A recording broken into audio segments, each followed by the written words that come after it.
नमस्कार, मैं हूं Mamta Verma. DAV e learning classes में आपका हार्दिक स्वागत है। हम अध्ययन कर रहे हैं बीए तृतीय वर्ष के लिए हमारे गद्य संकलन का आधुनिक गद्य संकलन। तो इसमें कुछ निबंध या आलोचना आपके इस क्षेत्र में है, तो उस नई आलोचना निबंध का हम आज अध्ययन करने जा रहे हैं। प्रसाद और निराला, जिसके लेखक हैं आचार्य नंद दुलारे वाजपेयी, इनके लेखक हैं, या हम कह लें कि निबंधकार हैं, या हम कह लें कि ये प्रसिद्ध आलोचक रहे हैं, आचार्य नंद दुलारे वाजपेयी। तो इन्हीं की आलोचना हम आज पढ़ने जा रहे हैं। कौन सी है? प्रसाद और निराला। तो इस आलोचना को पढ़ने से पहले हम इनका थोड़ा जीवन परिचय देख लें, आचार्य नंद दुलारे वाजपेयी जी का। तो इनका जन्म होता है सन 1906 में और देहावसान इनका है 1967 में।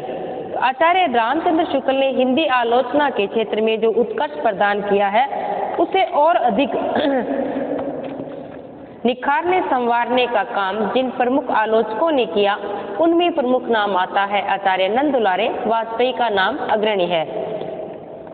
वे अपनी मौलिक उद्भावनाओं के कारण आचार्य रामचंद्र शुक्ल के सच्चे उत्तराधिकारी हैं। उन्होंने शुक्ल जी की समीक्षा पद्धति को आगे बढ़ाया, किंतु उन्होंने शुक्ल जी की मान्यताओं का अंधा अनुकरण नहीं किया, बल्कि इतना ही नहीं, उन्होंने शुक्ल जी की कमियों की ओर भी संकेत किया और अपनी स्थापनाओं को पूरी निष्ठा से रखा। कहीं कहीं तो उन्होंने शुक्ल जी की मान्यताओं का घोर विरोध भी किया है, पर वे शुक्ल जी के पूर्व आलोचक ही हैं। छायावाद, प्रेमचंद, निराला आदि पर वाजपेयी जी का दृष्टिकोण शुक्ल जी से सर्वथा भिन्न रहा है। क्योंकि सच्चे आलोचक के क्षेत्र में यदि हम देखते हैं तो पहला नाम आता है आचार्य रामचंद्र शुक्ल जी का, जिन्होंने आलोचना के क्षेत्र में कुछ निश्चित मानदंड निर्धारित किए हैं। कुछ निश्चित मानदंड के कारण ही ये आलोचना के क्षेत्र में यही अग्रणी माने जाते हैं। अगर दूसरा नाम हम किसी का लें तो आचार्य नंद दुलारे वाजपेयी उनके सच्चे उत्तराधिकारी के रूप में प्रसिद्ध हैं। लेकिन हम ये नहीं कह सकते कि जिस प्रकार से आलोचना उन्होंने की है, आचार्य रामचंद्र शुक्ल ने की है, वैसे ही नंद दुलारे वाजपेयी करते हैं, बल्कि इन्होंने उनका अनुकरण किया है, लेकिन अंधा अनुकरण नहीं किया। अंधा अनुकरण यानी कि जो नियम मानदंड उन्होंने बना दिया, उनमें जो भी इनको कमियां लगी, इन्होंने भी दिखाया है कि ये कमियां इनमें रही हैं, और कुछ अपने नए आयाम इन्होंने आलोचना के क्षेत्र में रखे हैं। डॉक्टर बच्चन ने उनके विषय में ठीक लिखा है। अब लिखा है कि अपने मौलिक दृष्टिकोण, नव्यता, समीक्षात्मक मान, तलस्पर्शी दृष्टि, मार्मिक व्याख्या के कारण वे हिंदी के मूर्धन्य आलोचकों में गिने जाते हैं। आचार्य वाजपेयी सागर विश्वविद्यालय में हिंदी के आचार्य तथा बाद में कुलपति भी रहे हैं। उन्होंने हिंदी के प्रसिद्ध दैनिक जो समाचार पत्र है भारत का संपादन भी उन्होंने किया है। अपने संपादन काल में उन्होंने आधुनिक साहित्यकारों पर बहुत से आलेख इन्होंने लिखे हैं। उन्होंने नागरी प्रचारणी सभा काशी में सूरसागर का संपादन इन्होंने किया है, जो कि सूरदास द्वारा रचित है सूरसागर, उसका संपादन इन्होंने किया है। इन्होंने प्रेमचंद शीर्षक नाम से स्वतंत्र पुस्तक लिखी है। उनके भी समीक्षात्मक आलेख हिंदी साहित्य 20वीं शताब्दी, जयशंकर प्रसाद आदि में संकलित हैं। इसके साथ ही उनकी आधुनिक साहित्य, आधुनिक हिंदी आलोचना की महत्वपूर्ण कृति है। आधुनिक साहित्य नाम की जो इनकी कृति है, वो आधुनिक आलोचना, हिंदी आलोचना के क्षेत्र में काफी महत्वपूर्ण मानी जाती है। वे हिंदी आलोचना की सर्वथा नई दिशा देते हैं। फिर इनका जो आलोचना है इनकी प्रसाद और निराला। प्रसाद और निराला दोनों एक ही काल के कवि माने जाते हैं। दोनों की ही प्रसिद्धि बराबर ही हम कह सकते हैं। तुलनात्मक रूप से इनका अध्ययन नहीं कर सकते, मान के चले तो इनमें कुछ विशेषताएं इनमें है, कुछ इनमें है, लेकिन इन दोनों की तुलनात्मक अध्ययन इन्होंने किया है अपनी आलोचना के क्षेत्र में। दोनों ही ये छायावादी कवि हैं और आधार स्तंभ ये माने जाते हैं, प्रसाद पंत और निराला, जिनमें दो नाम तो ये छायावाद कवि के रूप में विख्यात रहे हैं। अपनी रचना के परिचय में देखते हैं प्रसाद और निराला दोनों ही छायावादी कवि हैं तथा दोनों ही प्रतिभाशाली कवि हैं, किंतु आचार्य नंद दुलारे वाजपेयी के अनुसार निराला के काव्य में व्यापकता है तो प्रसाद के काव्य में अंतरंगता की गहराई।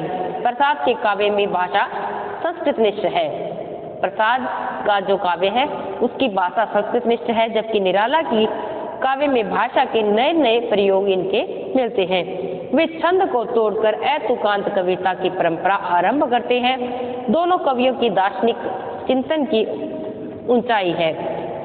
यही तो बात थी कि दोनों में एक जितनी समानता है कि हम किसको कम नहीं कह सकते, किसी भी जो साहित्यकार हैं, प्रसाद है या निराला है, क्योंकि दोनों ही छायावादी कविता के प्रमुख आधार स्तंभ माने जाते हैं। तो निराला को मुख्य छंद का प्रवर्तक माना जाता है। ये छंदों के संदर्भ में नए नए प्रयोग इन्होंने किए हैं। तो वही दूसरी तरफ जो प्रसाद जी हैं, जयशंकर प्रसाद जिनका पूरा नाम है, उनका काव्य है वो संस्कृतनिष्ठ है, क्योंकि इनके नाटक भी हम पढ़ते हैं, इनकी भाषा के संदर्भ में भी हम पढ़ते हैं कि इन्होंने पुरानी रचनाएं, पौराणिक आख्यानों को आधार बनाकर इन्होंने नाटक लिखे थे प्रसाद जी ने। तो उन्हीं का तुलनात्मक अध्ययन इन्होंने किया है, तो उसको हम आज पढ़ते हैं, प्रसाद और निराला। पिछले कुछ समय से हिंदी साहित्य क्षेत्र में यत्र तत्र यह प्रश्न उठता जा रहा है। क्या प्रश्न उठता जा रहा है कि कवि के रूप में प्रसाद और निराला में श्रेष्ठतर प्रतिभा किसकी रही है? यही प्रश्न है। वो भी कब हुआ, ये प्रश्न कब उठा? हिंदी काव्य में किसका पर्दे अधिक मूल्यवान और महत्वपूर्ण है?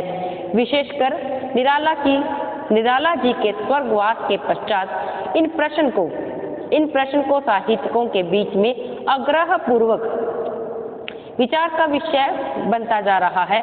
यद्यपि दो विशिष्ट कवियों की तुलना इतने स्वल्प काल में प्राय नहीं की जाती और इस प्रकार के प्रश्न के निर्णय के लिए लंबे समय का व्यवधान आवश्यक है कि ये बात छोटी सी नहीं है, कुछ ही समय में इनकी हम तुलना नहीं कर सकते। और ये प्रश्न उठा कब? प्रसाद जी की मृत्यु के उपरांत ये प्रश्न उठने लग गया कि श्रेष्ठतर कवि किसको मान सकते हैं इन दोनों में, प्रसाद जी को या निराला को। इनकी तुलनात्मक अध्ययन के लिए हमें अधिक समय की आवश्यकता रही है। परंतु इस प्रश्न के उठाए जाने का कुछ न कुछ कारण भी है। हमारी दृष्टि में इसका कारण यह है कि निराला के प्रति पिछले वर्षों में हिंदी के साहित्य समाज में अतिशय श्रद्धा और सम्मान की भावना उत्पन्न और व्याप्त हो गई है, जिसका मुख्य कारण निराला जी की व्यक्तिक विषम स्थिति है। वे न केवल शारीरिक और मानसिक व्याधियों से आक्रांत थे। निराला जी की जो व्यक्तिगत वो स्थितियां थी वो थोड़ी विषम थी। वो ना तो शारीरिक रूप से और ना ही मानसिक रूप से स्वस्थ थे, वरन उनकी आर्थिक दशा भी अत्यंत ही शोचनीय थी। सूर्यकांत त्रिपाठी निराला की अंतिम वर्षों में उनकी सेवा शुश्रूषा आदि चिकित्सा आदि की उपयुक्त व्यवस्था भी नहीं हो सकी थी, जिसके कारण लोगों की सहानुभूति उनके प्रति अत्यधिक मात्रा में उभर उठी थी। दूसरी बात यह है कि इन विपरीत परिस्थितियों के रहते हुए भी निराला जी ने इन वर्षों में उत्तम कोटि की काव्य रचना की थी। हालांकि उतनी शारीरिक थी, मानसिक उनकी विषमताएं थी और उनका आर्थिक संकट भी उन पर मंडरा रहा था, लेकिन फिर भी उन्होंने इस समय में बहुत ही उत्कृष्ट काव्य लेखन निराला का हमें मिलता है, जिसमें उन्होंने सामयिक जीवन की असंगतियों पर तीव्र व्यंग्यात्मक प्रकाश डाला और साथ ही अनेक आत्म निवेदनात्मक गीत भी लिखे, जो श्रेष्ठ काव्य के निर्देशक हैं। यही नहीं, इस परवर्ती काल में उन्होंने बहुत कुछ सरल भाषा, सुंदर उक्तियों का भी प्रयोग इन्होंने किया है, जो हिंदी काव्य में उनकी नई देन कही जा सकती है। जिन लोगों ने निराला जी की पूर्ववर्ती रचनाओं को क्लिष्ट और दुर्लभ बताया, उनको भी इन नई शैली में रचनाओं को आश्चर्यचकित कर दिया। वे अपने पुराने आरोप को बहुत कुछ भूल गए हैं। निराला जी के लिए कि ऐसा माना जाता था कि इनकी भाषा थोड़ी दुर्लभ है, यानी कि समझने में हमें मुश्किल है, लेकिन भाषा के संदर्भ में इन्होंने नए नए प्रयोगों के कारण निराला जी के जो आरोप लगाने वाले थे, उन्होंने भी कहा, इस बात को उन्होंने अपना भूल स्वीकार की है। निराला की आरंभिक श्रृंगारिक और वीर भावनापूर्ण रचनाओं को एक साथ रखकर देखा तो निराला की बहु वस्तु व्यापिनी प्रतिभा का पूरा प्रत्यय प्राप्त हुआ। उन्हें हिंदी का दूसरा कोई कवि दिखाई दिया जो इतने विविध विषयों, शैलियों, भाव परियोजनाओं को एक साथ अभिव्यक्त कर सका हो। यह तो निराला के प्रति अनुदार भावना रखने वालों की बात हुई। जो लोग आरंभ से ही निराला के प्रशंसक थे, उन्हें तो निराला काव्य की इस प्रवृत्ति चमत्कार में और भी अधिक अभीप्सित वस्तु मिली, चाहने वाली वस्तु मिली। कवि के प्रति उनकी धारणा विशेष रूप से समर्थित और पुष्ट हुई है। इसी परिस्थिति में निराला और प्रसाद के आपेक्षिक वैशिष्ट्य का प्रश्न उठाया गया है और साहित्य समाज में इसकी चर्चा भी आरंभ हुई है। निराला और प्रसाद की इस तुलना में एक और आशय भी दिखाई देता है कि यह न केवल दो कवियों की व्यक्तिगत तुलना है, बल्कि एक प्रकार से 20वीं शताब्दी के संपूर्ण काव्य के शीर्ष अंश का समाकलन है। ये 20वीं शताब्दी के दो कवियों की तुलना नहीं है, बल्कि एक शीर्ष पर पहुंचे हुए दो अंशों का समाकलन है। आकलन कर रहे हैं दोनों का ही। प्रसाद और निराला आधुनिक हिंदी काव्य की दो सर्वोत्तम प्रतिभाएं हैं, जो वर्तमान युग के समस्त काव्य प्रयास के उत्कृष्ट उदाहरण के रूप में देखी जाती हैं। हिंदी साहित्यिकों ने एक और द्विवेदी युग के समस्त काव्य पर दृष्टिपात किया, दूसरी ओर छायावाद और उसके प्रवृत्ति विकास को भी देखा और इस समस्त काव्य सृष्टि में दो सर्वप्रमुख प्रतिभाओं का चयन किया, जो क्रमशः कौन है? प्रसाद और निराला की प्रतिभाएं हैं। अतएव प्रसाद और निराला की तुलना की प्रेरणा समस्त हिंदी काव्य के श्रेष्ठ अंश के निर्वाचन की अभिप्सा भी कही जा सकती है। यो ऐसे अनेक कवि हो सकते हैं जिनकी एक या अनेक कृतियां हिंदी काव्य में अपूर्व और अतुलनीय हो। इनके अलावा और भी बहुत ऐसी रचनाएं हैं, ऐसे कवि हैं जिनकी हम तुलना नहीं कर सकते, अतुलनीय है। परंतु जब समग्रता में विचार किया जाता है, पूरी तरह से हम ये सोचकर ये विचार करते हैं, तब ये स्फुट रचनाएं एक किनारे पर रख दी जाती हैं, इनको नहीं ली जाती और सारा हमारा ध्यान है वो किस पर आ जाता है? प्रसाद और निराला जी के काव्य पर केंद्रित हो जाता है। इस स्तर पर प्रसाद और निराला की तुलना का आशय यह नहीं है कि हिंदी में उनके प्रतिस्पर्धा वाले कोई अन्य कवि नहीं है, इन्हीं की तुलना करते हैं, तो इसका अर्थ यह कदापि नहीं है कि इनकी तुलना करने के योग्य या इनसे श्रेष्ठ कोई और कवि हिंदी में नहीं है। प्रतिस्पर्धी अन्य कवि है ही नहीं, परंतु संपूर्ण काव्य व्यक्तित्व के रूप में इन दो सर्वोपरि स्थान देने का आशय अवश्य रहा करता है। तो प्रसाद और निराला की तुलना के आगे क्या कहते हैं? वस्तुतः प्रसाद और निराला का काव्य इस युग का सर्वश्रेष्ठ काव्य रहा है, क्योंकि इस काल का जो छायावाद युग या हम 20वीं शताब्दी की बात कर लें, उसमें छायावाद एक विशिष्ट स्थान लेकर आया है। उसमें जो आधार स्तंभ की बात करते हैं, इनका काव्य का फैलाव इतना अधिक था, विस्तार इतना अधिक था प्रसाद और निराला का, कि पूरा निराला यहाँ तक ही नहीं, इससे पहले भी इन्होंने लिखा और प्रगतिवाद में भी इनका प्रमुख स्थान रहा है।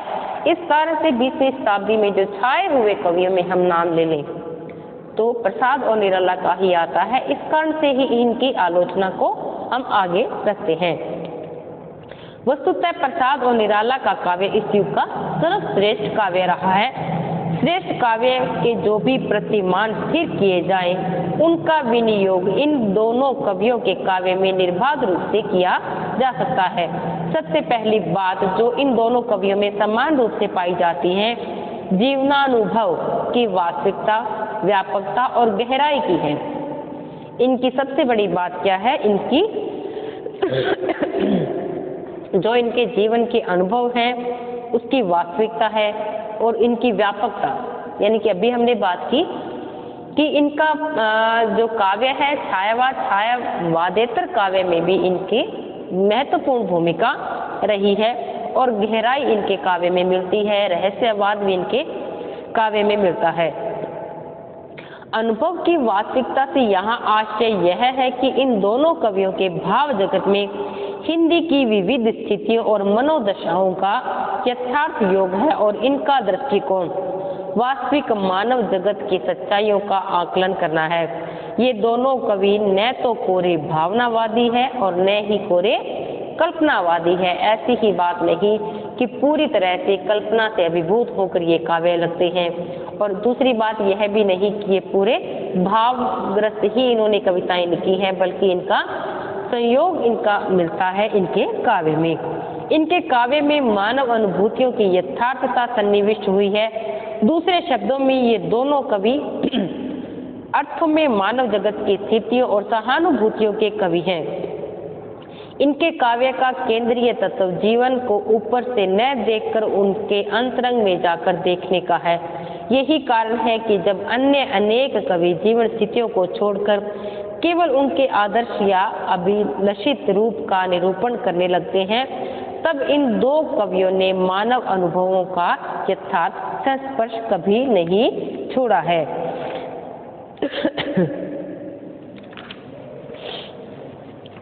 फिर एक दूसरी विशेषता है जो इन दोनों कवियों को श्रेष्ठता प्रदान करती है। क्या विशेषता है? कि इनकी काव्य की प्रतिम निष्ठा है। इन्होंने अपने काव्य रचना में काव्य के बाह्य उपकरणों का प्रयोग नहीं किया। बाह्य उपकरण क्या है? इनका पूरा ध्यान इन्होंने रस अलंकार छंद पर नहीं लगा दिया, अलंकार और छंदों पर नहीं गया। वर्तमान युग के बहुत से कवि नाना प्रकार के वैचारिक तथ्यों और आदर्शों को काव्य में सन्निहित करने का प्रयत्न करते रहे, किंतु उनकी रचनाओं में दोनों तत्वों का समग्र समन्वय नहीं हो सकता। काव्यात्मक अलंकृतियां और अन्य उपकरण एक ओर जा रहे हैं तो वैचारिक और बौद्धिक तत्व दूसरी ओर जा रहे हैं। कवि के व्यक्तित्व के गहरे संस्पर्शों से इन दोनों का योग नहीं हो पाया। फलतः इन अनेक कृतियों में सामंजस्य की कमी के कारण एक बिखराव सा आ गया है। कुछ समीक्षक इस प्रकार के असंश्लिष्ट काव्य प्रयोगों का समर्थन करते हुए भी देखे जा सकते हैं, परंतु महान काव्य की विशेषता सदैव संश्लेषण में ही हुआ करती है। जीवन की बहुविध विकास और आदर्श भूमियों का कवि के व्यक्तित्व में समाहार होने ही वास्तविक काव्य की सृष्टि होती है। अन्यथा काव्य में जीवंत और अटूट समग्रता निर्मित नहीं हो पाती। कविता अपने सर्वोत्तम उत्कर्ष पर नहीं पहुंचती जब तक उसमें पूरे आदर्श का, पूरे भावनात्मक का या रहस्यात्मकता का, कल्पना का समावेश नहीं होता।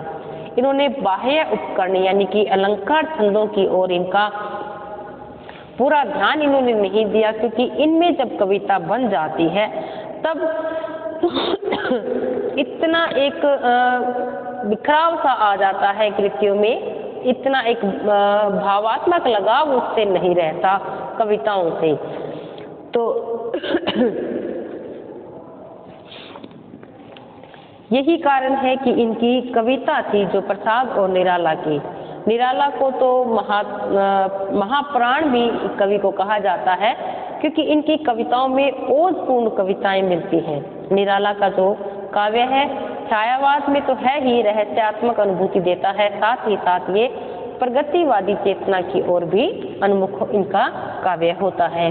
तो आज हम इतना ही करेंगे इसी आलोचना को हम के आगे की जो आपकी क्लास होगी उसमें निरंतर रखेंगे। तब तक के लिए धन्यवाद।